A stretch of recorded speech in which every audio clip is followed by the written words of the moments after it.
अगले दिन होते ही जानवी ने पूरा मोहल्ला इकट्ठा कर लिया और चिल्लाकर बोली, सुनो सुनो सब सुनो, इधर आओ सब। अरे ऐसा भी क्या हो गया बहन, सब ठीक तो है ना? चिल्ला तो ऐसे रही हो जैसे तेरी साची का ब्याह होने वाला है। बताती हूँ, सब बताती हूँ। जिसने कल मेरी बेटी को जलील किया, उन सब के लिए ये करारा जवाब है कि आज से 5 दिन बाद मेरी बिटिया साची का ब्याह है। इसलिए आप सब जरूर आना ताकि आप सबके मुंह बंद हो सके। ये सब सुनकर तो पूरा मोहल्ला हैरान ही रह गया। ये कैसे संभव है? साची से कौन शादी करेगा? हाँ, ये तो एक तरह का चमत्कार ही हो गया। ब्याह में जाकर देखना तो पड़ेगा कि आखिर कौन साची से ब्याह करने को तैयार हो गया, वो भी बिना धन के। पूरा मोहल्ला हैरान था। तो वही ब्याह से एक दिन पहले साची ने अपनी माँ से पूछा, कल मेरा ब्याह है माँ, अब तो बता दे मेरा ब्याह होगा किससे? ठीक है बताती हूँ, पर तुझे ये ब्याह करना ही होगा, क्योंकि पूरे मोहल्ले में चिल्ला चिल्ला कर मैंने तेरे ब्याह के बारे में सीना ठोक कर बोला है। अगर ये विवाह नहीं हुआ तो मैं मर जाऊंगी, खुद ही जान ले लूंगी। तभी जानवी जो बताती है उसे सुनकर सांची के होश उड़ जाते हैं। उसे अपने कानों पर यकीन नहीं आता। इतना बड़ा धोखा माँ, मुझसे एक बार पूछा भी नहीं। ये तूने सही नहीं किया माँ, पर मैं ये ब्याह करूँगी, तेरी इज्जत पे आँच नहीं आने दूंगी। दुखी साची हालातों से मजबूर होकर अगले दिन वो शादी कर लेती है। पूरा मोहल्ला उसके पति को देखने आया तो सब लोग सोच में पड़ जाते हैं। तो इससे हुआ है सांची का ब्याह, इसकी उम्र तो 45 साल है, ये तो बूढ़ा है। मैं भी तो सोचूं कि आखिर कौन तैयार हो गया बिना धन के ब्याह करने को। लो बताओ, इस बूढ़े से शादी कर दी, गांव की सबसे सुंदर लड़की की। और इस आदमी को मैं जानती हूँ, इसका नाम सेठ हार्दिक है। इसकी पहली पत्नी मर गई थी, इसके 2 जवान बेटे भी हैं। बड़ा बेटा राजा जो 18 साल का है और छोटा बेटा अज्जू जो 12 साल का है। और तो और सेठ हार्दिक की एक बेवा बहन भी है जो सेठ हार्दिक के पास उसके घर में ही रहती है। कहते हैं कि वो ही घर की मालकिन है। सांची हालातों के सामने मजबूर थी। उसकी समझ में नहीं आ रहा था कि वो क्या करे। मैं जानती हूँ बेटिया, तू इस विवाह से खुश नहीं है, पर सेठ हार्दिक एक अच्छे इंसान है, वो तुझे खुश रखेंगे। मैंने ये विवाह आपके कहने पर किया है माँ, पर मैं इस रिश्ते को पूरे दिल से निभाऊंगी और एक अच्छी पत्नी बनूंगी। बहुत खूब बेटिया, भगवान तुझे खुश रखे। साची अपने ससुराल आ जाती है। आते ही उसका पति हार्दिक उससे कह देता है, मैंने तुमसे ब्याह केवल अपने मान सम्मान और समाज में इज्जत की वजह से किया। मैं अपनी मरी हुई पत्नी को भूला नहीं हूँ, इसलिए मैं कभी भी तुमसे प्रेम नहीं कर सकता। लेकिन मैं इस घर में विवाह करके आई हूँ जी, मैं आपकी पत्नी हूँ, आप ऐसा क्यों बोल रहे हैं? पत्नी हो, पत्नी बनकर रहो। माना कि तुम बहुत सुंदर हो, पर तुम्हारी इस सुंदरता का जादू मुझ पर नहीं चलेगा। दूर रहना मुझसे। मैं कोई जादू नहीं चलाना चाहती हूँ जी, मैं बस अपना पत्नी धर्म निभाना चाहती हूँ। इस रिश्ते को एक मौका देना चाहती हूँ। कोई जरूरत नहीं है ये सब करने की। तुमको इस घर में एक अच्छी इज्जत की जिंदगी मिलेगी, पर मेरे से कोई उम्मीद मत रखना, समझ गई? ठीक है जी, मैं इस बात का ध्यान रखूंगी कि मैं आपकी परेशानी का कारण ना बनूं। मैं पूरी कोशिश करूंगी कि मैं इस घर की अच्छी बहू बन पाऊं। अच्छी बात है। साथ में मेरी बहन ललिता, वो ही इस घर की कर्ता धर्ता है, इसलिए उनकी कोई भी बात मत टालना, ठीक है? जी ठीक है। इतना बोल सेठ हार्दिक वहाँ से चला जाता है और तभी हार्दिक की विधवा बहन ललिता वहाँ आ जाती है। मेरे भाई को ज्यादा परेशान करने की जरूरत नहीं है बहू, तेरा काम है इस घर के सारे काम करना, दोनों बच्चों का ध्यान रखना, ठीक है? दोनों बच्चे? हाँ, हार्दिक के दोनों बच्चे अब तेरे भी हुए ना, तो उनका ध्यान रखना तेरी जिम्मेदारी बनती है। उनको कोई कमी नहीं होनी चाहिए। ठीक है दीदी, आप जैसा बोलेंगी मैं वैसा करूँगी। ठीक है तो फिर अब मुंह क्या देख रही है, जाकर बर्तन धो ले और खाना भी पका ले। आज ही मेरा ब्याह हुआ है, आज ही मैं इस घर में आई हूँ और आज ही काम करूँ। तो क्या यहाँ महारानी बनने आई है? अरे तुझे यहाँ हार्दिक की पत्नी नहीं, नौकरानी बनाने के लिए लाई हूँ मैं। ठीक है दीदी, मैं अभी सब कर देती हूँ, मैं जाती हूँ। और हाँ, ध्यान रहे, मेरी कोई भी चुगली मेरे भाई हार्दिक से की ना तो तेरे साथ बहुत कुछ कर दूंगी मैं, ठीक है? अब जा। सांची दुखी होकर शादी के दिन ही घर के कामकाज में लग जाती है। हे भगवान, कहाँ फंस गई हूँ मैं। ऐसे कैसे चलेगा, किसी को मेरी परवाह नहीं है। मेरे जितनी उम्र के बच्चों की मैं माँ बन गई। जब वो मुझे माँ बोलेंगे तो कितना अजीब लगेगा। जिंदगी उलट पुलट हो गई है मेरी तो।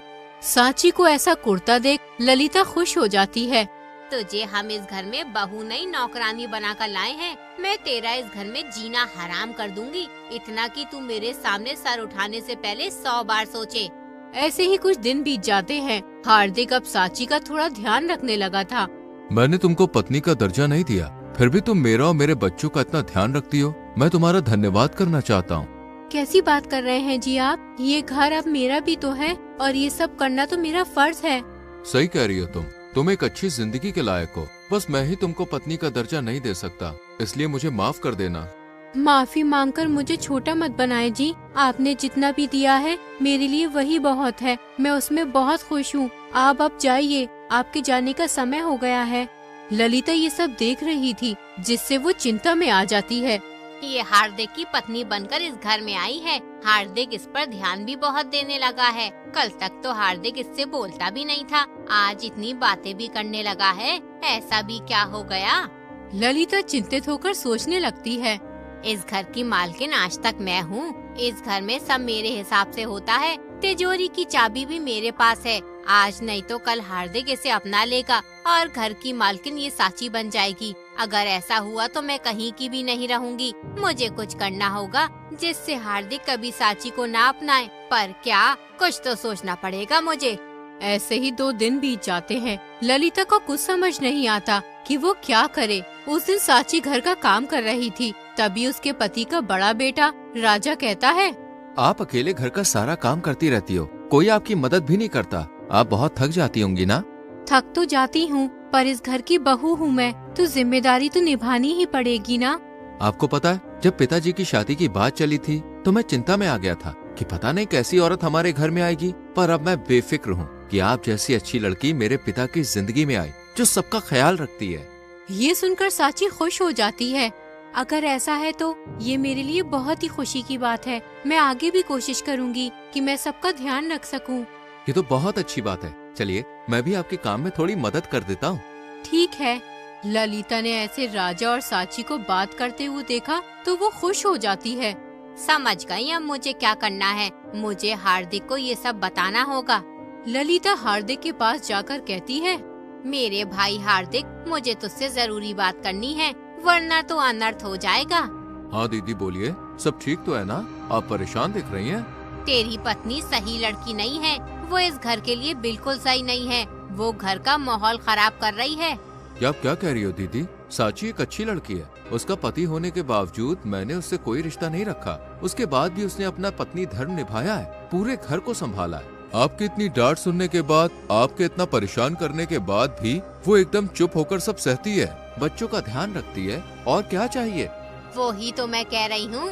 देख, तूने उसे पत्नी होने का दर्जा नहीं दिया, फिर भी वो खुश है। इसके पीछे एक बड़ी वजह है। वजह? कैसी वजह?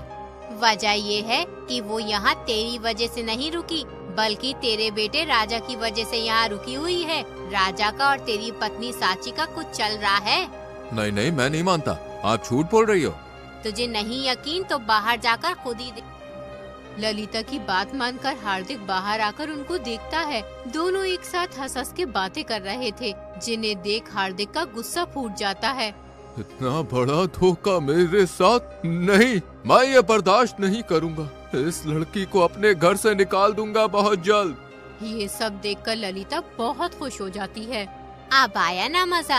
अब ये सांची मेरे घर में नहीं रहेगी और ये घर पहले की तरह मेरा हो जाएगा। कई दिन बीत जाते हैं, पर हार्दिक का गुस्सा शांत नहीं हो रहा था। उसने कई बार राजा और सांची को साथ देखा और एक दिन हार्दिक बर्दाश्त ही नहीं कर पाया और उसे घर से निकालकर बाहर खड़ा कर दिया।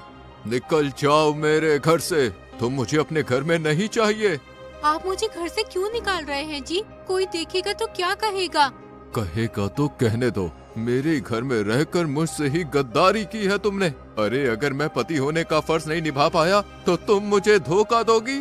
कौन सा धोखा जी? मैंने कोई धोखा नहीं दिया। भले ही आपने मुझे पत्नी का दर्जा नहीं दिया, पर मैंने अपने पत्नी होने के सारे फर्ज निभाए हैं।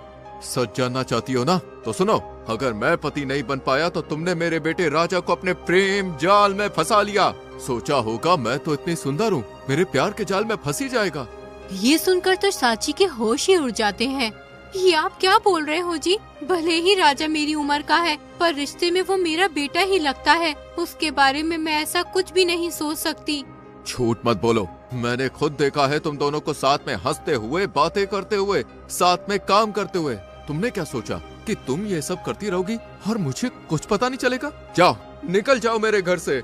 ये सब सुनकर सांची दुख से भर जाती है और मायूस होकर कहती है, मेरी शादी आपसे मेरी माँ ने करवाई थी बिना मर्जी के, क्योंकि आप मेरी उम्र से ज्यादा बड़े हैं। पर मैंने अपनी माँ की इज्जत रखने के लिए ये ब्याह कर लिया था। उसके बाद आपने मुझे पत्नी मानने से मना कर दिया था, फिर भी मैंने दिल से ये रिश्ता निभाया बिना किसी खोट के। आपकी बहन ललिता ने मेरा दिन रात जीना हराम कर दिया, फिर भी मैंने ये रिश्ता निभाया और कोई शिकायत नहीं की। और सिर्फ आपका बेटा था राजा, जिसने मेरा सगा बेटा ना होते हुए भी मुझे माँ की तरह इज्जत दी, और आपने उसको लेकर ही मुझ पर इल्जाम लगा दिया। ये आपने सही नहीं किया जी, ये मैं बर्दाश्त नहीं करूँगी, इसलिए मैं चली जाऊंगी इस घर को छोड़कर।